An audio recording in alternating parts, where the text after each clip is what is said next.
কবর খনন করা হয়ে গেছে। কিন্তু যতই বলুক জীবিত অবস্থায় কবরে যাওয়াটা কঠিন না সহজ? বিশাল বড় কঠিন। আল্লাহর বান্দিও চালাক চালাক। কবরের ভিতরে যখন নামছে, আল্লাহ তাআলাকে হাজির নাজির ডাক দিয়া বলে, দয়ার মালিক, আমি তো মান্যত করেছিলাম, বড় কঠিন মান্যত, কিন্তু মান্যত আমি পুরা করতে যাচ্ছি। এই কবরের ভিতরে আমি জানি জীবিত থাকা যায় না, তবে যত বালা মুসিবত থাকবে আল্লাহ আপনি আমার যাবতীয় বালা মুসিবত থেকে আমাকে হেফাজত করিয়ে। দোয়া করছেন, আল্লাহ দোয়া কবুল করছেন। সুবহানাল্লাহ। দোয়া করার সাথে সাথে আল্লাহ রাব্বুল আলামিন দোয়া কবুল করেছেন। এ মা, আল্লাহর বান্দি যখন টাকা দেখতেছেন তার সন্তান মাটি দিতেছে, কবরের উপরে মাটি দেয়, মাটি যখন দেওয়া শেষ, দম বন্ধ হয়ে যাওয়া জবাব হয়ে গেছে, হঠাৎ করে আল্লাহর কুদরতি কারিশমা, উপর থেকে একটা বাতি আল্লাহ পাক জ্বালায় দিয়েছে। সুবহানাল্লাহ। মা, আল্লাহর বান্দি আল্লাহর কাছে দোয়া করে যখন আল্লাহ তাআলার ওই বান্দির ছেলেটা কবর সমান করে চলে যায়, এই কবর থেকে আলো বের হয়ে গেছে। আল্লাহর বান্দি তাকায় দেখতেছে কবরটা সুড়ঙ্গ একটা পথ হয়ে গেছে। ওই রাস্তা দিয়া তাকায় দেখতেছে ওই সুন্দর একটা ফুলের ফলের বাগান দেখা যায়। এই বাগানটা খালি না, দুইজন নারী আছে।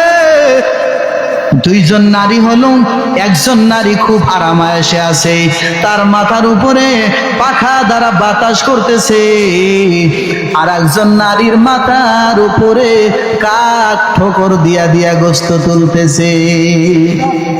এই দুই নারী ডাক দিলেন, এই কবরের মহিলা তাড়াতাড়ি আমাদের কাছে আসো। এই নারী বলে, আমি যা সালাম করলাম, আসসালামু আলাইকুম, এই বান্দিরা সালামের কোনো জবাব দেয় না। আমি বললাম, কি ব্যাপার, সালামের কেন জবাব নাই? আল্লাহর বান্দিরা বলে, এটা হলো কবর, এইখানে কোনো নেকি কামাই করার জায়গা না, এইখানে সালামের জবাব দিলে নেকি হবে, আমাদের নেকি করতে নিষেধ করা হয়েছে। ভাই, কবরে হাজার হাজার কোরআন খতম করে সুবহানাল্লাহ বলে এক পয়সার নেকিও হবে না। দুনিয়ায় যদি একবার সুবহানাল্লাহর আওয়াজ দেন, নেকি দিয়ে আসমান জমিন ফাঁকা জায়গা পূরণ হয়ে যায়। চিল্লা বলুন সুবহানাল্লাহ, একটু জোরে বলুন সুবহানাল্লাহ।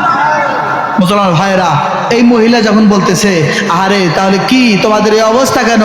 তোমার এত শান্তি, মাথায় পাখা বাতাস করতেছে, শরাব নিয়ে দাঁড়া আছে, শরবত থেকে গ্লাস নিয়ে দাঁড়া আছে, কানা উপস্থিত, এত খেদমত তোমার, আর তোমার এত কষ্ট। যে আল্লাহর বান্দিকে এত খেদমত করতেছেন, আল্লাহর বান্দি বলে, আমি দুনিয়ায় যখন ছিলাম, দুনিয়ায় থাকা অবস্থায় আমি নেক কাজও করেছি, ইবাদত করেছি, 5 ওয়াক্ত নামাজ পড়েছি, পর্দায় থাকছি, কোনো ইবাদত ঘাটতি নাই।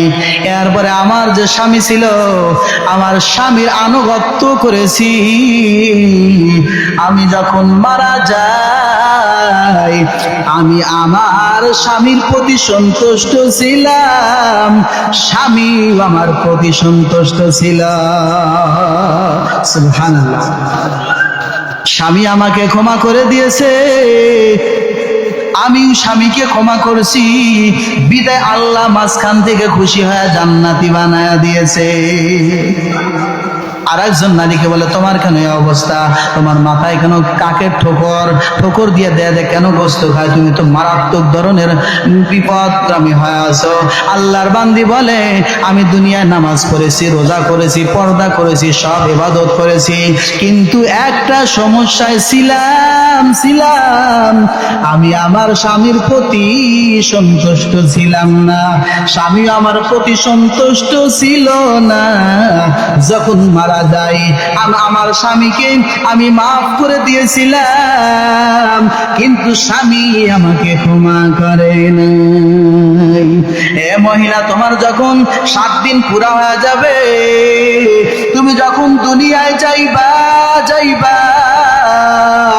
দুনিয়া যাওয়ার পর তুমি তোমার কাছে একটা আরজি দিলাম, আমার ওই দুনিয়ার ওই স্বামীকে যা বলবা ও যেন আমাকে মাফ করে দেয়। ওই স্বামী যদি আমাকে মাফ করে আল্লাহ পাক আমাকেও ক্ষমা করিয়া দেবে।